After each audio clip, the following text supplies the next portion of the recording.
एक बार भगवान शंकर तपस्या से उठे तो पार्वती जी आकर बोली, स्वामी, आप सारा दिन पर्वत पे बैठे रहते हो और मैं सारा दिन घर के कामकाज करती रहती हूँ।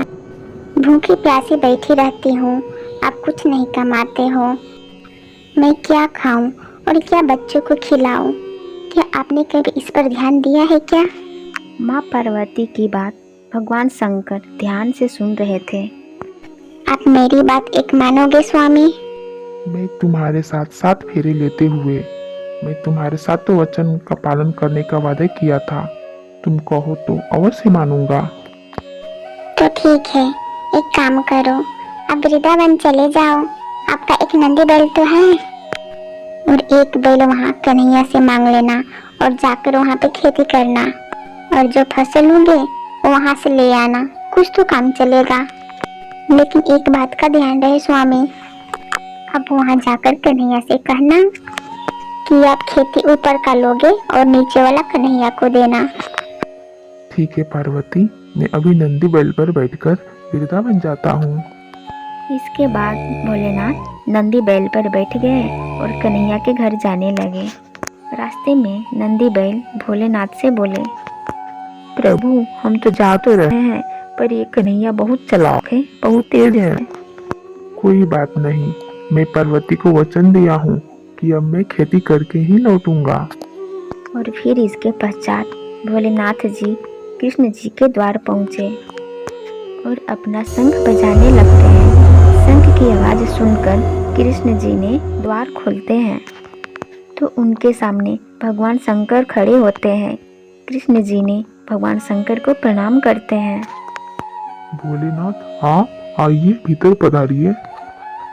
अचानक कैसे आना हुआ? मुझे संदेशा भिजवा देते, मैं आपसे मिलने आ जाता। कन्हैया, मेरा एक काम है जो तुम ही कर सकते हो। हाँ हाँ, बतलाइए, मैं आपके किस प्रकार से सहायता कर सकता हूँ? मुझे आपके खेतों पर खेती करना है। एक बैल मेरे पास है और एक बैल आप दे दो, और मुझे अपने खेतों पर खेती करने के लिए दे दो। क्यों मैया, आपका क्या विचार है? भगवान शंकर हमारे खेतों पर खेती करना चाहते हैं। हाँ, अच्छी बात है, इसमें क्या दिक्कत है? हमें भी बनी बनाई फसल मिल जाएगी। पर मेरी एक शर्त है, खेती में आप जो भी मुझे बोने के कहोगे तो मैं बो दूंगा, लेकिन खेती का ऊपरी हिस्सा मैं लूंगा। ठीक है, मुझे मंजूर है। आप एक काम करो कि आप आलू बो दो।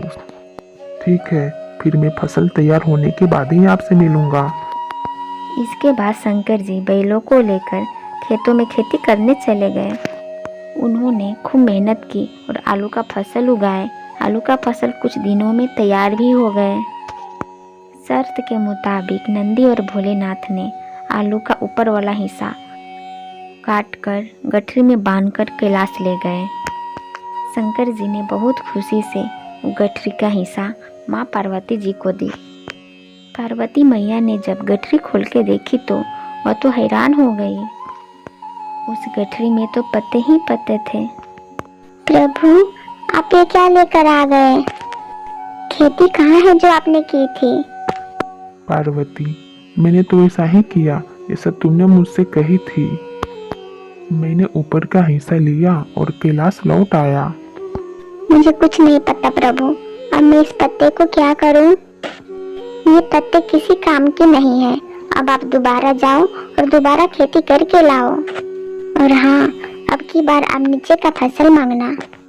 एक बार फिर भगवान शंकर ने नंदी के साथ वृंदावन जाने लगे।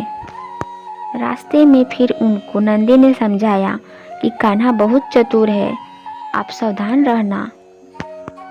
भोलेनाथ ने फिर वही बात कहा कि जो होगा सो देखा जाएगा। कन्हैया, मुझे आपके बैल और खेत एक बार फिर से चाहिए। मुझे खेती करनी है, पर इस बार शर्त मेरा यह है कि मैं खेती नीचे का लूंगा, ऊपर का आप रखना। बताओ मैं क्या बो दूं? ठीक है, फिर तो आप बाजरा बो दो। कृष्ण जी के कहने पर शंकर जी ने बाजरा बो दिया और खेती की और बाजरे बो दी और रखवाली की। शंकर जी ने बहुत अच्छे फसल उगाए। शंकर जी ने नीचे का पूरा डंडिया तोड़कर कैलाश ले गए और ऊपर का बजड़ा तोड़कर कृष्ण जी को दे दिए। कैलाश पहुंचकर जब शंकर जी ने माता पार्वती जी को बाजरे की डंडी दी तो माता पार्वती जी ने फिर से क्रोधित हो गई। अरे ये आप क्या लेके आ गए? ये तो घास फूस है, इनका मैं क्या करूंगी? इसमें बाजरे के दाने कहाँ हैं? पार्वती, तुमने कहा था कि मैं नीचे का खेती ले आऊं, इसीलिए ऊपर का खेती मैं कन्हैया को दे दी। मुझे कुछ नहीं पता, अब मैं क्या बनाऊं और क्या खिलाऊं? आप एक बार फिर से जाओ और इस बार कन्हैया से कहना कि आप ऊपर और नीचे वाला खेती आप रखोगे। ठीक है पार्वती, जैसा तुम कहो, मैं एक बार फिर से जाता हूँ। शंकर जी कन्हैया के द्वार पे पहुंचे और उनसे फिर से खेती करने के लिए कहा।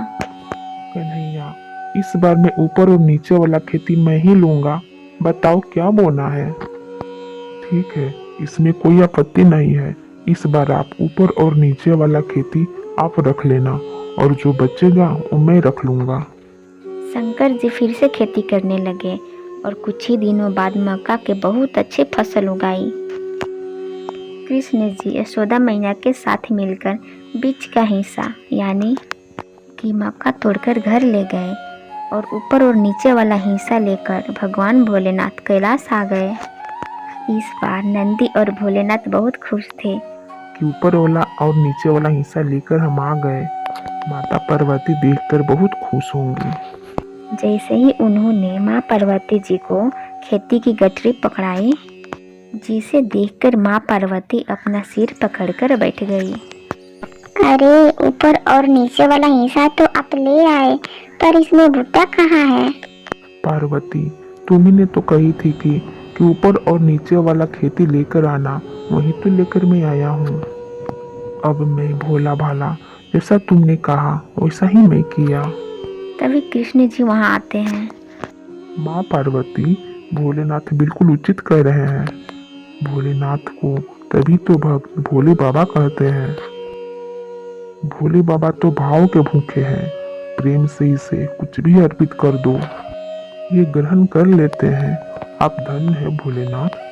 माँ पार्वती, भोलेनाथ द्वारा की हुई खेती में ले आया हूँ, इसे स्वीकार कीजिए। माँ पार्वती देखती है कि भोलेनाथ तो बहुत अच्छा खेती किए हैं। वो अपने मेहनत से आलू, बजरा और मक्का उगाए हैं। पार्वती मैया बहुत खुश होती है।